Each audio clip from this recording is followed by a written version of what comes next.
Hello, you are listening to The Wellness Project with Des. I'm your host, Desiree, a mental health therapist and holistic wellness coach. On my podcast, I interview experts in the field of mental health and wellness, as well as those who share their firsthand accounts of their mental health journeys. These interviews will give you many tips, tools, and strategies to improve your mental health, as well as give you hope, support, encouragement, and inspiration on your own personal mental health and wellness journey. Thanks so much for being here. I would greatly appreciate it if you took a moment to leave me a review on iTunes and leave the podcast 5 stars on Spotify.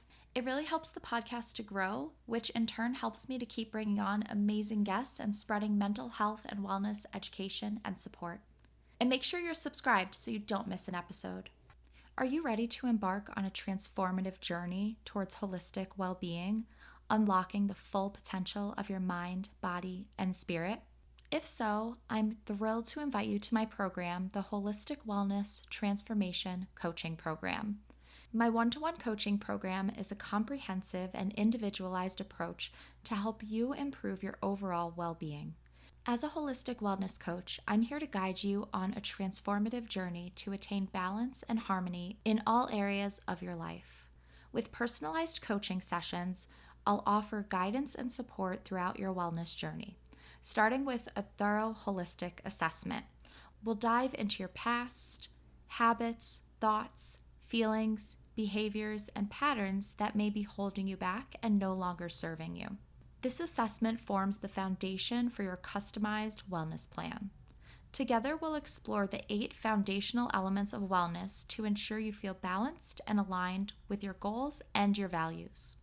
This program goes beyond the surface, providing you with mental and emotional support. I will help you to manage stress, anxiety, and other challenges such as perfectionism and people-pleasing, offering techniques and strategies to enhance your resilience and your skills. The benefits of this program cannot be overstated. I'll be there every step of the way to support you in achieving balance and harmony in your life, manage stress, and improve your emotional well-being. Nurture healthy connections, create lasting, healthy habits, achieve your goals, and gain confidence in your ability to transform your life. Join me on this journey to holistic wellness.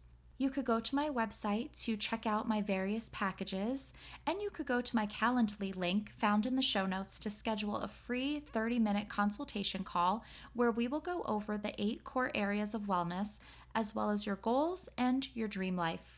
Reach out and let's get started on your wellness journey so you can finally live the life you want.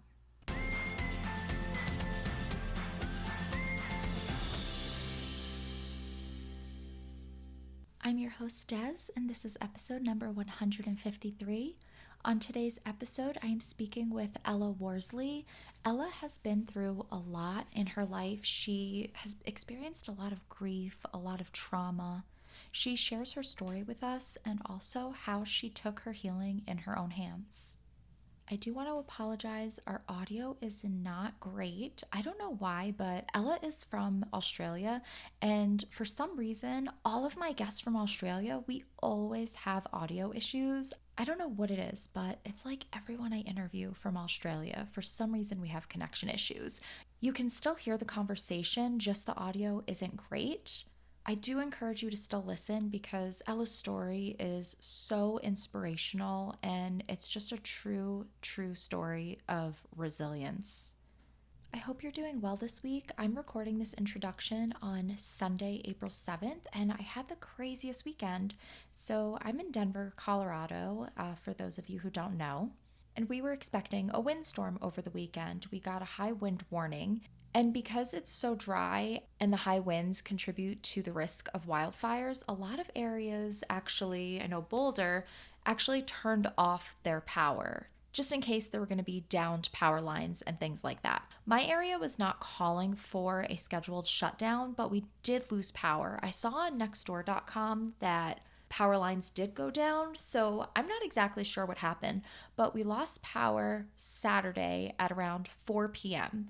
And the power didn't come back on until today, Sunday, at around 1 p.m. And Mark isn't home. He's actually in Rochester, New York, visiting his sister. He's trying to catch a good glimpse of the eclipse. So I was home alone this weekend with no power, but I was proud of myself. I did very well. I just went about my day Saturday regularly because, it doesn't get dark until like 8 o'clock at night now, thankfully. So during the day, I was pretty much fine. I had eaten lunch already and I didn't have Wi Fi or anything, so I spent a lot of time reading. The outage did ruin my plans of walking on our treadmill, but that is okay. I spent a ton of time reading. I actually finished my book, which I'm really happy about because I'm a little behind on my reading goal. I did want to finish that book before April 1st, but that's okay. Starting my new book today. If you follow me on my travel Instagram account at The World According to Des, or we're friends on Facebook, you'll see that we just got back from Mexico a week ago. And I brought a book to read during our trip and I never got to it. Well, that's a lie. I read 4 pages of it and that was it. So I planned to read a lot more, but it just wasn't in the cards. It didn't happen. We were just getting back late every night and we were just so tired every day. And I was trying to keep a journal. When I travel, I like to journal about our days. So that takes up a lot of time. So the power outage helped me with my goal. I did read like 50 pages yesterday, which is very untypical of me. I usually read around like 10 or 15 the most. And then it got dark around 8 p.m., and that's when I started actually editing this episode. Mark and I have a power supply, so I knew that my computer would be fine. I'd be able to charge it if it died, but thankfully it was fully charged. So I spent a lot of time editing this episode. And then when I was done, I was able to use my headlamp and my battery operated candle. And then I pretty much just brushed my teeth and went to bed around 10:30. But I couldn't really sleep. I was honestly a little freaked out. It was just so pitch black. Thankfully, we do have solar lights leading up to our house, so our house was lit up a bit, but I was honestly a little freaked out, so I didn't sleep well last night. And then I was very upset to wake up this morning and find that we still didn't have any power and there was still no update about any estimate from Excel about when it would come back on. But coincidentally and luckily enough, yesterday I made some hard boiled eggs and actually baked some cookies. So I did have eggs for breakfast and some canned applesauce.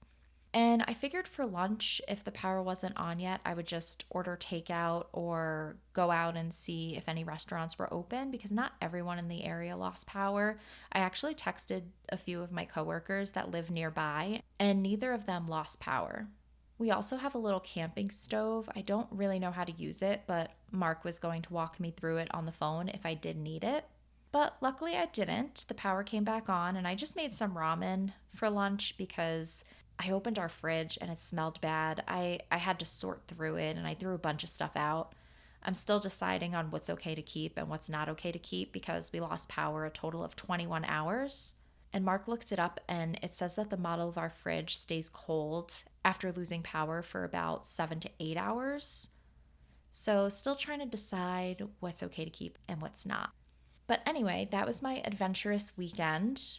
Thankfully, the power is back on now, so I'm able to record this intro for you guys, get this episode scheduled to get out for you to listen to. And after this, I do plan to walk on the treadmill. I've been trying to do that more. I've been trying to get more steps in because I have a job where I sit a lot of the day. So I do have a sedentary lifestyle, which I definitely feel impacting my body a lot. It actually hurts my body to sit all day. So I've been trying to stand during my lunch breaks and try to walk on the treadmill when I can. So after I get this episode all set up, that's the plan.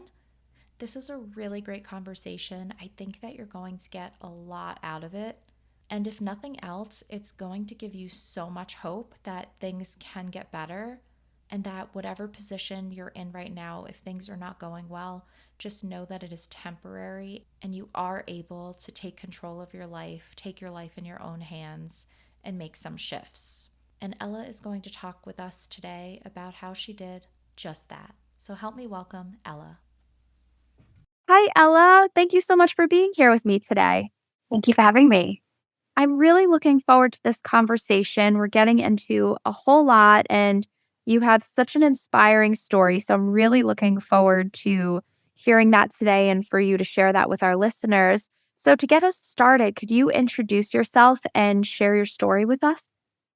Yeah, definitely. My name is Ella Worsley. I am from Australia, as you can probably tell by my accent.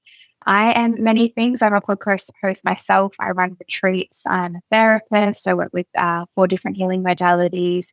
I combine kind of coaching and counseling practices. And I am really passionate about human potential, healing, inner transformation, and really just taking people through life experiences and things that I've been through, the things that I needed to hear along the way and that the support that I needed once upon a time. I love that I can now come from that space of knowing and supporting people in that capacity as well. So I guess you could say that my life experiences and my journey have really opened up that door for me. And I remember from a young age just really wanting to help people. To kind of kick off my story, I guess you could say that, the lead up to 6 years old, there was still a lot of things that happened in my life. At 6 years of age is where I kind of usually start my story from.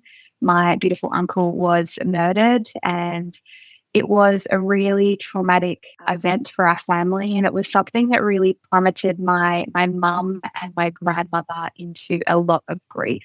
And it was this storm cloud that came in and essentially swallowed us whole because my mum and dad had been going through their own kind of internal processes, external processes prior to that. There've been a lot of stressful things and trauma that experiences. My mum's come from a really big background of trauma. There's been a lot of generational trauma down her timeline. So it was like the straw that broke the camel's back. And it was something that, again, plummeted us into that darkness. And it was a really hard time. A year later, my beautiful brother was born. So, as you can imagine, all the parents listening to this having a newborn baby and being in the depths of grief after losing your brother in such a traumatic way was a really hard thing for my mom. My dad was going through a lot of injuries. He'd had some car accidents. He was being over medicated and was in a really bad space within himself. So as a young child, it was pretty hard at, 6, 7 years of age to have a new child coming into the family. My other brother was about 3 or 4 at that stage. And so, I grew up really quickly.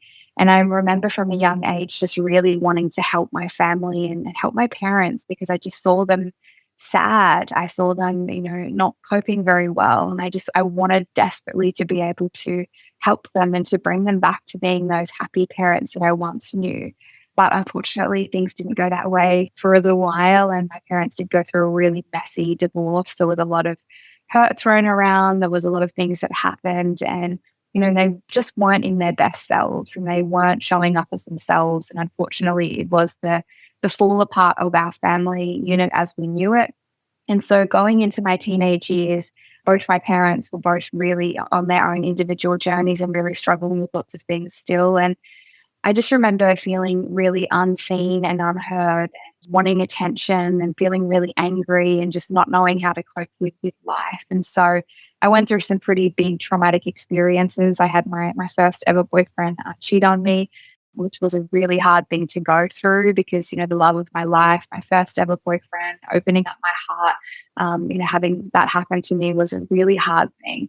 I also went through an abortion, and that was a really hard experience and a big decision to have to make at 15 years of age because, I just was in such a bad space within myself that it was just something that I couldn't do. And so, I'll always remember sitting in that doctor's office and hearing those words and just going into shock. What do you mean that this is happening within my body right now? And having to book in an appointment to have that process done, to then have to go back to high school the next day and to act like I was, this carefree, stressful kid that kids like that were all around me was a really hard thing to do. I couldn't open up about it to my friends. I didn't know how to speak into it. And it was something that really started a cycle of self-hate for me. I really hated myself for having to make that decision. I really punished myself for a really long time. And it was, again, a really big cycle of self-hate that came from that. At 16, I was brutally in hospital. I had a man and a woman attack me, hold me down, knock me out. I remember just losing consciousness and coming to and then getting knocked back out. Just a really frightening experience and a time where I just felt really out of control within my body. I've had unwanted sexual experiences. I almost died when I was 17 from alcohol poisoning and stopped breathing. And I remember that day just feeling like I didn't want to be here anymore. I was really struggling with all the life experiences that I was having. And I felt like every time I'd start to heal and start to open up the door and things would start to get a little bit better, like something else would come along. And, as a teenager, the weight was just too unbearable. And, my parents, bless them, were doing their best they could, but they were still struggling with their stuff so much throughout teenage years. Our whole family was a mess, so to speak. So I didn't really feel like I had anybody that I could really lean on to support me through these experiences. And it was a really internal journey that I had to go through.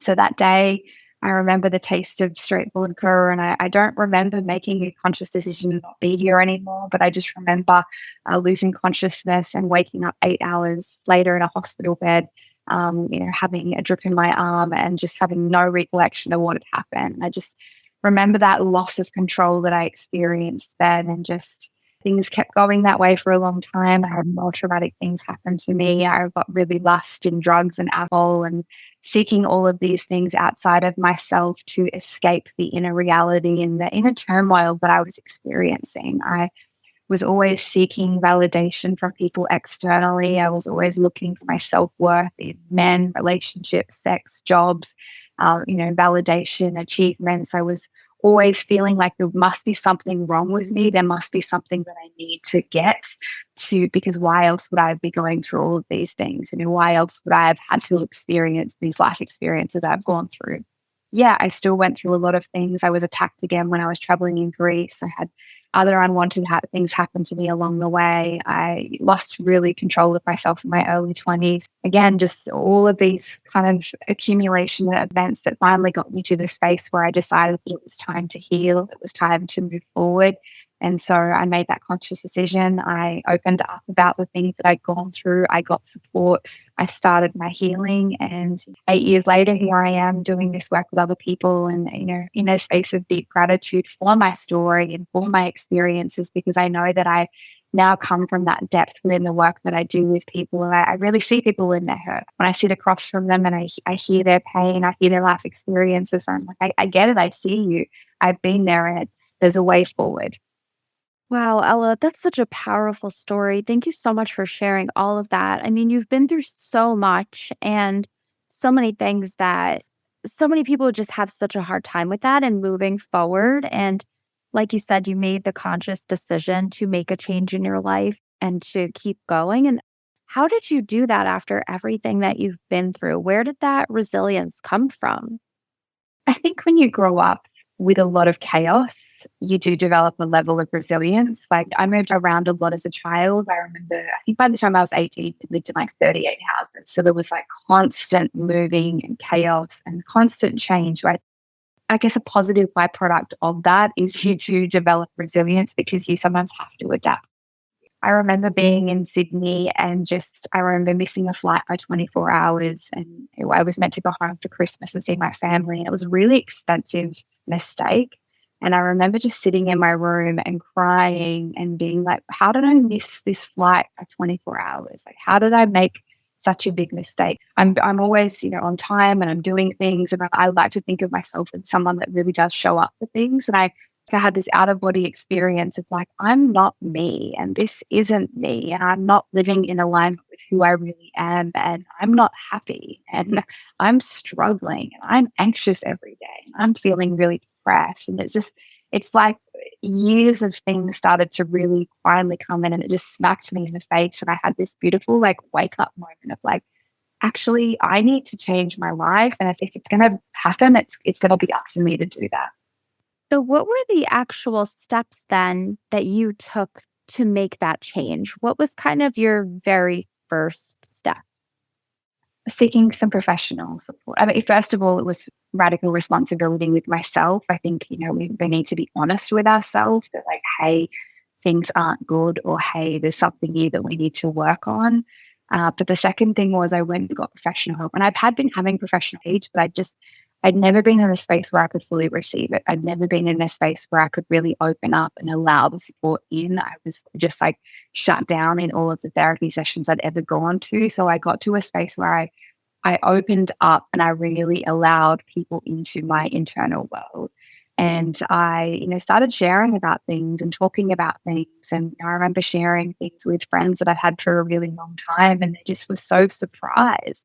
I was like, really? That's what you've been going through? Because I'd always been this happy, smiley, positive person on the outside, even when internally felt like I was dying. Moving out of the shame and actually just being able to say, hey, these are some of my life experiences. These are some of the things that I've been struggling with. And being witnessed in that by people was a really pivotal thing for me because it really shifted some of those things that I'd been feeling shame around into a space of acceptance of like, this happened and it wasn't okay, but I can't change it. And it doesn't make me any less of a person because I think sometimes when you do experience trauma or you do things, especially when you do things maybe that you're not proud of or things people do things to you, there is this underlying shame that we can experience that can kind of stop us from opening up and sharing. So I think for myself, actually sharing that was a really pivotal thing. I went on a journey of healing then with like healing modalities, therapists, sharing things with my family, having open conversations with people, and just, yeah, it's like once I took the cap off, everything just came out, and it was just like this explosion of emotion and feeling and reflections, and it was, a really big time of processing, but getting people to support me through that was critical. Yeah, that support can be so, so important. It's the foundation of healing, I think. We're meant to connect with others and share ourselves and our stories. That's so great that that was a shift that you were able to make in your life. You were able to kind of form these safe and secure relationships after a lot of, these different harmful relationships in your life. How are you able to open yourself up to other people? That could be so challenging for people that have been hurt and scarred and abused and damaged by and taken advantage of by other people. So, how did you go about that? I know so many people, they want to connect, but there's that fear there, and there's so much hurt, and there's so much pain, and almost this protection to kind of close themselves off from people to protect from all that hurt and pain. So, how did you start to open up? Yeah, absolutely. Like I mentioned, I moved around a lot. So when you move around that lot and you go to so many different schools and you live in so many different areas, and start to develop relationships with people, but that only gets so deep before we then uproot and move away as well. So I got into my early 20s and relationships was really an area of work for me because I'd again moved around so much. And I'd also then started to develop that pattern myself of like every, year or 2 years, I'd lived somewhere and then I'd suddenly, I went overseas for 9 months and then I moved to Sydney and I moved to Brisbane and the Gold Coast. And like I've lived in lots of different spaces because I was stuck and my nervous system was stuck in this cycle of chaos, so to speak. With that, there's been a lot of unlearning of things and, learning how to receive support, learning how to let people in has been a huge part of my journey. I think probably only up until my recent relationship is I've actually let my partner in. Like upon reflection, I really never let in because I think there was always that one foot out the door of like, if the pain comes again and I get hurt, I'm ready to go kind of thing. So this relationship that I'm in now has been deeply fulfilling in that. And it's been hard at times. I've had to really, let him in. And I'm really grateful that I've landed with such a beautiful, conscious, loving, understanding man. But there's been times where, even when things have been good, I've wanted to look for the problems because that's all I've known. So I think, when you do start to really open up to people, it is scary, but, finding the people that you feel safe with and finding the people that can really meet you in those spaces and knowing that not everybody's going to. So it's not about going out and being open and vulnerable with everybody because, not everyone's going to be able to receive that from you. So, being discerning in where you start and just starting, exposure therapy is a really beautiful way of doing it. Oh, I might just share a little bit of vulnerability. Oh, okay, I'm going to contract a little bit again. And then it's like, oh, I'm going to expand. I'm going to share a little bit more. And then, okay, that felt a little bit scary. And over time, what happens is, this is what happened for me is like I started to realize, oh, I'm not going to die. There's not a tiger coming out. Like there's not a truck coming to hit me. Like I started to create safety internally for myself and realized that not everybody wanted to hurt me because I did have a story for such a long time that if I let people in, if I let people really see me, then I could be hurt because I had experienced pain and hurt from people that had known me very well. And so it's working with your own belief systems, working with your body, working with your nervous system, getting the support from other people. There's lots of different, obviously, elements of this, but I know through my own life that being able to lean into vulnerability and support and open up to loving and safe relationships again, it's so possible, and it's possible for everybody. So important. I'm so glad that you shared that. I think that will give a lot of people so much hope because I think that we do want to connect, but we have that fear. So you said that you were able to move out of shame and more into acceptance, and now you've made peace with your past. Can you speak to that a little bit and kind of explain how you went about that and moved into that space? There's emotion attached to a lot of life experiences. And often, shame is a very big one because we may have had things happen to us, or we may have done things that we're not proud of, or, that we didn't want to experience. So shame is often a very common emotion. And it was a big one for me. There was so much shame around the things that had happened to me, but the things that I'd also done as well.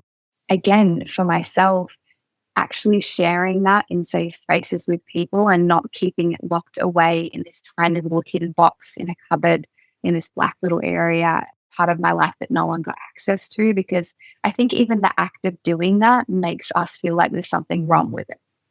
And so taking it out of that dark space, unlocking the box, opening it up and saying, hey, this is a life experience that I've had, we're kind of sending that message to ourselves. This is okay now. We can find peace with this. So for me, that was a really transformational part of it, was actually allowing myself to take it out of that locked up space internally and to share it in safe spaces with people and to be witnessed in my experiences without judgment, without criticism, and be met with love and acceptance and like, thank you for sharing that with me. So that was really pivotal for me in terms of shifting the shame.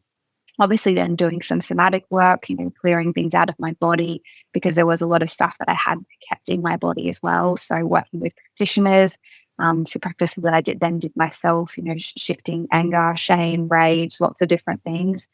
Because, if we have still got that emotional charge towards those things, we can heal things on that logical mind level, but we're still going to be kind of keeping them trapped in our body as well. So working with the body practices was big for me.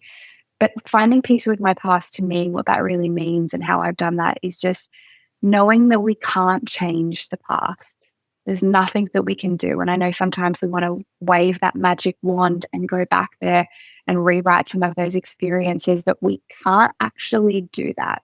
And I think when you come into acceptance of there's nothing that I can do to go and change that, it's happened, it's done, and you can really land in that space of knowing that that is true, you can start to find peace with it because you realize that you are in control of the way that you feel about it. You're in control of the meaning that you've created from the life experiences. You're in control of the way that you now live your life moving forward as well. So there's so much that you are in control of. So again, that acceptance piece, coming back and controlling the things that you can control, and just allowing yourself to see the higher perspective, see the lessons, see the learning, see how maybe these things were meant to come in for a reason. Maybe all of these life experiences were meant to be here for a particular purpose. That truly does support us in finding peace with it all, knowing that it's happened, it's done, there's nothing we can do to change it, but we can find gratitude for those experiences because, they've made us who we are today. For some people, I know that's not a great statement. If we're living in fear, if we're in fight or flight, if we're shut down, like it's hard to find gratitude for those experiences when that's your reality. But if you choose to find the healing and move through it, there is a space that you land in where you can look back and be like, wow, I'm resilient, I'm badass, I'm loving, I'm compassionate. Like I am all of these things because of the things that happened to me. And would I still be the same person had I not been through that journey? I don't know. But I know that everything that I've been through has really made me the awesome human that I am today that I deeply love. I absolutely love that. Thank you so much for sharing. I really appreciate you coming on and sharing your story. It's so inspirational. Do you have any words of wisdom or advice or inspiration for our listeners? you are so much more powerful and capable than you realize, so much more resilient, so much more resourceful than we give ourselves credit for sometimes. So, if you're having a hard chapter of your life, remembering that this, might just be a chapter, might be a season of life. It doesn't mean that it needs to be a forever. And there's always support available, and you're so worthy and deserving of support, knowing that another reality, another kind of life is always available to you. And I know that that statement, when we're not in a great space, can seem really unbelievable. Like, yeah, right, Ella, like things have been this way for such a long time. But, believe me when I say that everything can change, and everything can change in a really beautiful, positive way, because it truly can. And I've seen the most amazing miracles happen in the work that I do. I've seen people completely transform their lives. I've seen so much happen, and it's just put so much faith in me that there's so much available to humans within their own potential, should they choose it. Great. Thank you so much for sharing that. So powerful. Ella, I would love it if you would share where everyone can find you. Yeah, beautiful. I am on Instagram or Facebook, Ella Worsley. That's Worsley. A bit of a tongue twister, that one. I am also on Insight Timer. I'm a meditation teacher over there. I have a podcast called Wildly Worthy, and I am the co-founder of the Enlighten Co. So the Enlighten Co, you can just Google us and you'll find all of the different things that we do. Awesome, everyone. I'm going to put all of those links in the show notes. So definitely go check Ella out. And Ella, that's so funny. I just downloaded Insight Timer yesterday. So I'm going to have to look out for you on there. How funny. Great app. Oh, I haven't checked it out yet. And I had no idea you were on there. So that's awesome. Definitely going to look for you. Ella, thank you so much for being here today and sharing your powerful and inspirational story. I appreciate it so much. Thank you for having me. I really hope that you liked this episode and gained a lot of value from it. If you did like this episode, please share it on social media. You can tag me at The Wellness Project with Des on Instagram and at According to Des on Facebook. If you do enjoy my podcast and gain value from it, I would greatly appreciate your support. You can show your love and support by buying me a coffee. This will help my podcast to grow and in turn will help me to keep bringing on amazing guests. You can go to buymeacoffee.com/The Wellness Project with Des to show your support.